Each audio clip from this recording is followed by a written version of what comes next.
Hello दोस्तों, RBC campus की YouTube channel में आप सभी का स्वागत है। और हम निरंतर एमपीपीएससी प्रारंभिक परीक्षा के लिए जो है पर्यावरण और पारिस्थिति से रिलेटेड जो है यहाँ पे क्वेश्चन डिस्कस कर रहे हैं। और इससे पहले हमने कुछ क्वेश्चन डिस्कस किए थे और आज हम उसको आगे बढ़ाते हैं। और घटना चक्र से जो है हर बार परीक्षा में यहाँ से प्रश्न पूछे जाते हैं, इसलिए इस वीडियो को अंत तक देखें।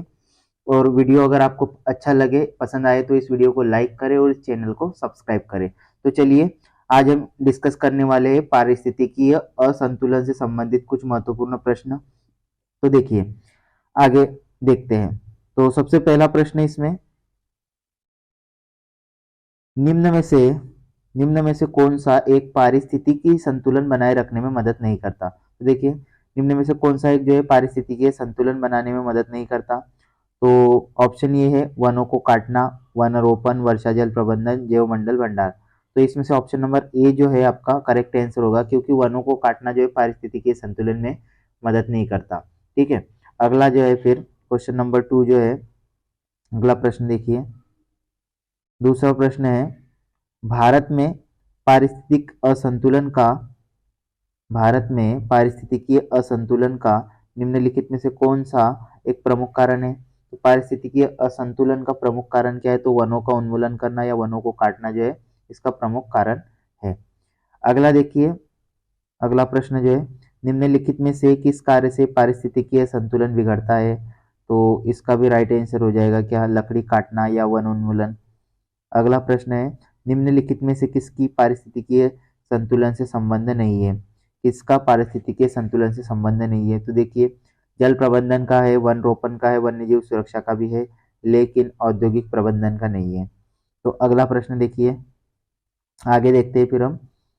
अगला प्रश्न देखिए, किसी निश्चित क्षेत्र में किसी निश्चित क्षेत्र में प्राणियों की संख्या की सीमा जिसे पर्यावरण समर्थन कर सकता है कहलाती है। तो इसे वहन क्षमता कहते हैं। तो ऑप्शन बी जो इसका करेक्ट आंसर होगा, इसे क्या कहते हैं, वहन क्षमता।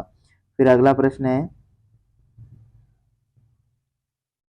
दूसरा, निम्नलिखित में से कौन सा एक पद केवल जीव द्वारा ग्रहण किए गए दिक्स्थान का ही नहीं बल्कि जीवों के समुदाय समुदाय में उसकी कार्यात्मक भूमिका का भी वर्णन करता है। तो इसका जो राइट आंसर है, ऑप्शन नंबर बी जो है पारिस्थितिक कर्मता जो है इसका करेक्ट आंसर है। इसको एक बार और पढ़ते हैं। निम्नलिखित में से कौन सा एक पद केवल जीव द्वारा ग्रहण किए गए दिक स्थान का ही नहीं बल्कि जीवों के समुदाय में उसकी कार्यात्मक भूमिका का भी वर्णन करता है। तो इसे पारिस्थितिक कर्मता कहते हैं। ऑप्शन नंबर जो बी है इसका करेक्ट आंसर होगा। अगला प्रश्न देखिए, अगला प्रश्न खाद्य श्रृंखला से संबंधित प्रश्न है आगे। तो देखिए,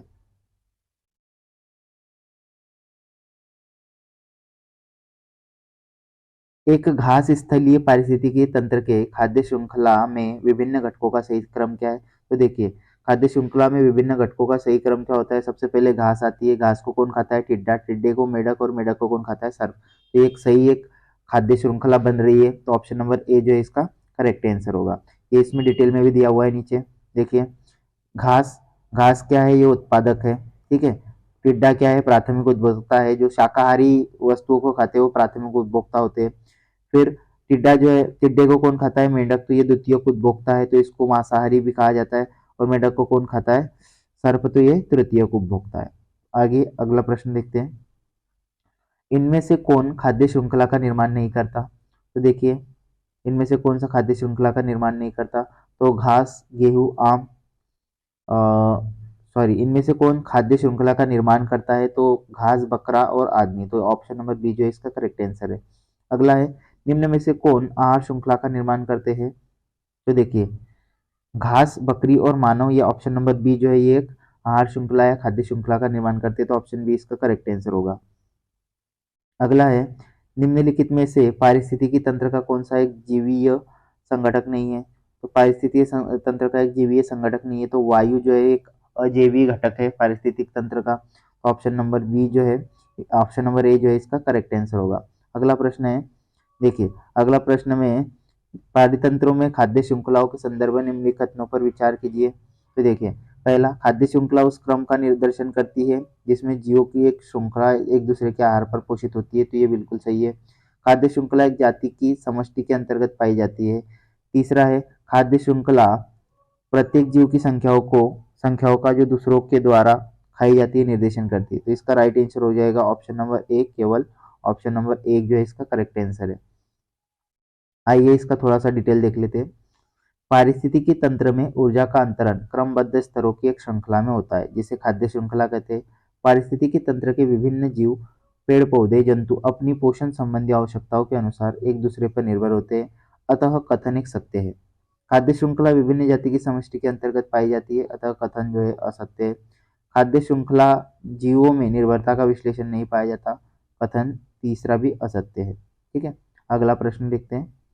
एक पारिस्थितिक तंत्र में निम्नलिखित में से कौन प्राथमिक उपभोक्ता है? नीचे दिए गए कोड से सही उत्तर चुनें। तो देखिए प्राथमिक उपभोक्ता कौन कौन आएगा इसमें? तो प्राथमिक उपभोक्ता वे होते हैं जो वनस्पतिक चीजें और जो शाकाहारी चीजें खाते हैं उनको प्राथमिक उपभोक्ता बोलते हैं। देखिए प्राथमिक उपभोक्ता कौन कौन आएंगे? चींटी, हिरन, लोमड़ी और बाघ नहीं आएगा, तो ऑप्शन नंबर ए जो है इसका करेक्ट आंसर हो जाए, एक और दो। अगला देखिए, अगला प्रश्न है, देखिए कुछ कारणोंवश यदि तितलियों की जाति की संख्या में बड़ी गिरावट होती है तो इसका संभावित परिणाम क्या हो सकता है?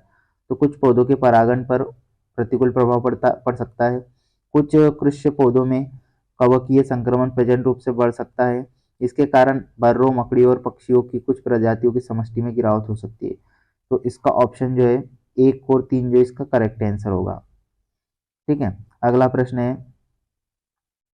खाद्य श्रृंखला फूड चेन में मानव है, तो मानव क्या है इसमें? तो मानव जो होता है प्राथमिक एवं द्वितीयक उपभोक्ता होता है, क्योंकि मानव जो है शाकाहारी भी होते हैं और मांसाहारी भी होते हैं। आइए इसकी डिटेल देखते हैं। तो साग सब्जियों का सेवन करने पर मनुष्य प्राथमिक उपभोक्ता होता है, जबकि मांस भक्षी होने पर या मांसाहारी होने पर उसको द्वितीय उपभोक्ता की श्रेणी में गिना जाता है। अगला है, समुद्री वातावरण में मुख्य प्राथमिक उत्पाद होते हैं। तो समुद्री वातावरण में मुख्य प्राथमिक उत्पाद कौन से होते हैं? तो इनको फाइटोप्लैंक्टोस कहा जाता है। क्या कहा जाता है? फाइटोप्लैंक्टोस। तो इसकी डिटेल देखते हैं। समुद्री खाद्य श्रृंखला में फाइटोप्लैंक्टॉन्स मुख्य प्राथमिक उत्पादक होते हैं। ये प्रकाश संश्लेषण की क्रिया द्वारा ऊर्जा प्राप्त करते हैं। पृथ्वी के वायुमंडल में उपस्थित ऑक्सीजन की अधिकतर मात्रा के लिए फाइटोप्लैंक्टस ही उत्तरदायी है। अगला प्रश्न देखिए, पारिस्थितिक तंत्र के जैविक घटकों में कौन उत्पादक घटक है? पारिस्थितिक तंत्र के जैविक घटकों में कौन उत्पादक घटक है? तो उत्पादक घटक कौन होते हैं? हरे पौधे। ऑप्शन नंबर डी जो इसका करेक्ट आंसर होगा। प्रथम पोषक स्तर के अंतर्गत आते हैं, तो प्रथम पोषक स्तर के तरफ हरे पौधे ही आते हैं, हरित पादप। जैविक एवं अजैविक घटकों के मध्य बिचौलियों का कार्य कौन करता है? तो बिचौलियों का कार्य करता है उत्पादक। ऑप्शन नंबर सी जो है इसका करेक्ट आंसर होगा। देखिए डिटेल दिया हुआ है। वे पौधे वे पौधे वे सभी पौधे जो प्रकाश संश्लेषण के द्वारा भोजन का निर्माण करते उत्पादक कहलाते हैं। जैविक और अजैविक घटकों के मध्य बिचौलियों का या इंटरमीडिएटर का कार्य करते हैं, क्योंकि एक और जहाँ ये प्रकाश संश्लेषण द्वारा अपना भोजन बनाते हैं, मृदा से खनिज व पोषक भी प्राप्त करते हैं, पोषक तत्व भी प्राप्त करते हैं। वही दूसरी ओर ये उपभोक्ता और शाकाहारी, मांसाहारी, सर्वाहारी जीवों के लिए प्रत्यक्ष अप्रत्यक्ष रूप से भोजन के स्रोत के रूप में विद्यमान होते हैं। अगला देखिए, पारिस्थितिक तंत्र के संदर्भ में निम्नलिखित में कथनों पर विचार कीजिए। स्वपोषी स्तर पर उत्पादन को प्राथमिक उपभोक्ता कहा जाता है। द्वितीय उत्पादकता का संदर्भ परपोषी विषम पोषणज स्तर के उत्पादन से। इसका करेक्ट आंसर है ऑप्शन नंबर सी, एक और दो इसमें दोनों सही है। अगला प्रश्न है, देखिए इसकी डिटेल दी गई है दोस्तों। जैविक और अजैविक घटक, स्वपोषी घटक, परपोषी घटक, और देखिए ये दिया हुआ है ऊर्जा का प्रवाह। जैसे उत्पादक में सूर्य का प्रकाश, फिर यहाँ से किसको ऊर्जा मिलती है? तो इससे पेड़ पौधों को ऊर्जा मिलती है। फिर पेड़ पौधे जो है ये शाकाहारी होते हैं, शाकाहारी को कौन खाते हैं? उसके बाद प्राथमिक से बाद द्वितीयक उपभोक्ता और द्वितीयक के बाद तृतीय उपभोक्ता। ऊर्जा का प्रवाह कहाँ से हो रहा है? देखिए ऊर्जा का प्रवाह नीचे से ऊपर की ओर। निम्न में से कौन सही सुमेलित है? तो देखिए पर्वत सर्वाधिक स्थायी पारिस्थितिक तंत्र, तो ये बिल्कुल गलत है। अजैविक अवयव जीवाणु, ये भी गलत है। हरे पौधे पारिस्थितिक तंत्र, ये बिल्कुल सही है। ऑप्शन नंबर सी जो इसका करेक्ट आंसर हो गया। आगे देखिए, पारिस्थितिक तंत्र में खाद्य श्रृंखलाओं के संदर्भ में निम्नलिखित में से किस प्रकार का के जीव अपघटक जीव कहलाते हैं? तो अकभटक जीव जो कहलाते हैं वो कहलाते हैं आपके कवक और जीवाणु। ऑप्शन बी और सी इसका करेक्ट आंसर होगा, मतलब 2 और 3, तो केवल 2 और 3, तो ऑप्शन नंबर बी इसका करेक्ट आंसर है। अगला देखिए, निम्नलिखित में कौन सा एक आहार श्रृंखला का सही क्रम है? तो ये समुद्री आहार श्रृंखला का क्रम दिया हुआ है यहाँ पे। तो देखिए समुद्री आहार श्रृंखला में किस प्रकार का क्रम पाया जाता है। इसका करेक्ट आंसर है ऑप्शन नंबर ए, डाइटम, क्रस्टेशियाई, हेरिंग। इसकी डिटेल देखते हैं। देखिए एक साधारण समुद्री आहार श्रृंखला का सही क्रम क्या होता है। देखिए समुद्री आहार श्रृंखला में क्या होता है, तो सबसे पहले सोपोशी को डाइटम कहा जाता है इसमें। फिर शाकाहारी उपभोक्ता आते हैं, सोपोसी, डाइटम। फिर क्रेटेशियाई शाकाहारी उपभोक्ता और हेरिंग मांसाहारी उपभोक्ता। ये समुद्री पारिस्थितिक खाद्य श्रृंखला का जो है, समुद्री आहार श्रृंखला है, समुद्री खाद्य श्रृंखला का क्रम है ये। ठीक है, अब आगे देखिए।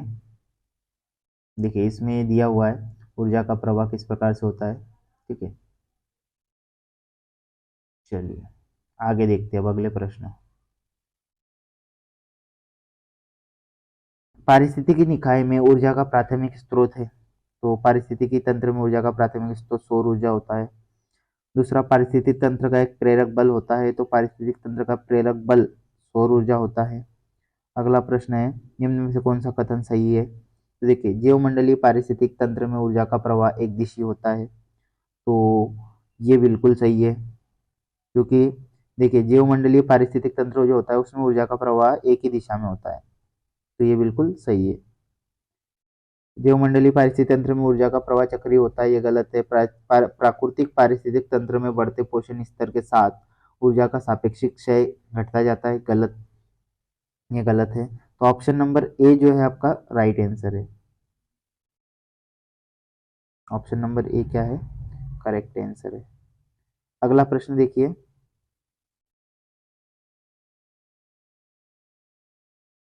10% नियम किससे संबंधित है। तो 10% नियम क्या है, तो किसी भी खाद्य श्रृंखला में जो 10% का नियम होता है, ऊर्जा का खाद्य के रूप में एक पोषी स्तर से दूसरे पोषी स्तर पर पहुंचना, ये जो है ऑप्शन नंबर ए जो है, ये जो है ऊर्जा का 10%। और ये लिंडमान ने दिया था, ये नियम किसने दिया था, लिंडमान ने, कि भाई एक स्तर से दूसरे स्तर तक ऊर्जा का केवल 10% तक ही पहुंचता है।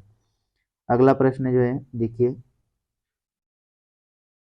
11वां प्रश्न, सॉरी 5वां प्रश्न, किसी भी पारिस्थितिक तंत्र में ऊर्जा का पिरामिड होता है। तो किसी भी पारिस्थितिक तंत्र में ऊर्जा का पिरामिड हमेशा सीधा होता है। देखिए इसकी डिटेल देखते हैं, ये प्रश्न आया हुआ है। देखिए पारिस्थितिक पारिस्थितिक तंत्र में पारिस्थितिक तंत्र में ऊर्जा का पिरामिड सदैव सीधा होता है, कभी उल्टा नहीं हो सकता, क्योंकि जब ऊर्जा किसी विशेष पोषण स्तर से अग्र पोषण स्तर में पहुंचती तो प्रत्येक स्तर पर ऊष्मा के रूप में ऊर्जा का ह्रास होता है। ऊर्जा पिरामिड का प्रत्येक स्तंभ पोषण स्तर में किसी विशेष समय अथवा प्रत्येक इकाई क्षेत्र वार्षिक ऊर्जा का घोतक है। ठीक है, आगे देखिए, एक पारिस्थितिक तंत्र में ऊर्जा की मात्रा एक पोषण स्तर से अन्य अन्य स्तर में स्थानांतरण के पश्चात, तो अभी बताया कि घटती है भाई। पहले पोषण स्तर से दूसरे पोषण स्तर में जब ऊर्जा जाती है तो पहले 10-10% जो है क्या होती है, आगे बढ़ती जाती है। मतलब 10% अगले इसमें जाएगी, 10% अगले इसमें जाएगी, तो घटती जाती है। ये यहाँ पे दिया हुआ है, डिटेल में पढ़ लीजिएगा आप। पारिस्थितिक तंत्र में एक पोषी स्तर से दूसरे पोषी स्तर में ऊर्जा का स्थानांतरण की मात्रा, तो ये घटती है, अभी बताया। अगला प्रश्न है, पारिस्थितिक तंत्र में उच्चतम पोषण स्तर प्राप्त है। तो पारिस्थितिक तंत्र में उच्चतम पोषण स्तर किसे प्राप्त होता है, तो ये सर्वाहारी को प्राप्त होता है। क्योंकि सबसे पहले क्या आते हैं, देखिए आहार श्रृंखला में 3 से 4 पोषण स्तर होते हैं। सबसे पहले उत्पादक आते हैं, फिर प्राथमिक उपभोक्ता, फिर द्वितीय उपभोक्ता, फिर तृतीय उपभोक्ता। तो प्राथमिक उपभोक्ता में आपके हरे पौधे आते हैं, फिर आपके शाकाहारी जीव आते हैं, फिर उसके बाद आपके मांसाहारी आते हैं, और फिर उसके बाद आते हैं आपके सर्वाहारी। तो सर्वाहारी को सबसे ज्यादा पोषण प्राप्त होता है। अगला प्रश्न देखिए, जीव भार का पिरामिड किस पारिस्थितिक तंत्र में उलट जाता है।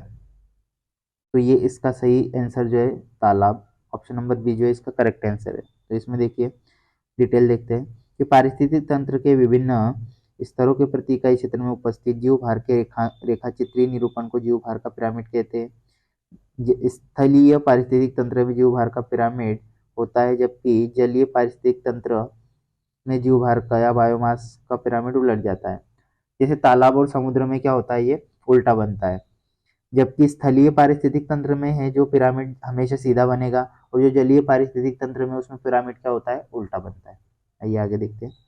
बायोमास का एक उल्टा पिरामिड किस पारिस्थितिक तंत्र में पाया जाता है, तो ये समुद्र में पाया जाता है बायोमास का उल्टा पिरामिड। ऑप्शन नंबर ए जो है करेक्ट आंसर हो जाएगा। आगे देखिए। तो दोस्तों, ये थे आज हमारे कुछ पारिस्थितिकी और पर्यावरण से संबंधित कुछ प्रश्न। अगर आपको ये वीडियो अगर अच्छा लगे तो इस वीडियो को लाइक कीजिए, शेयर कीजिए और इस चैनल को सब्सक्राइब कीजिए। ठीक है, थैंक यू।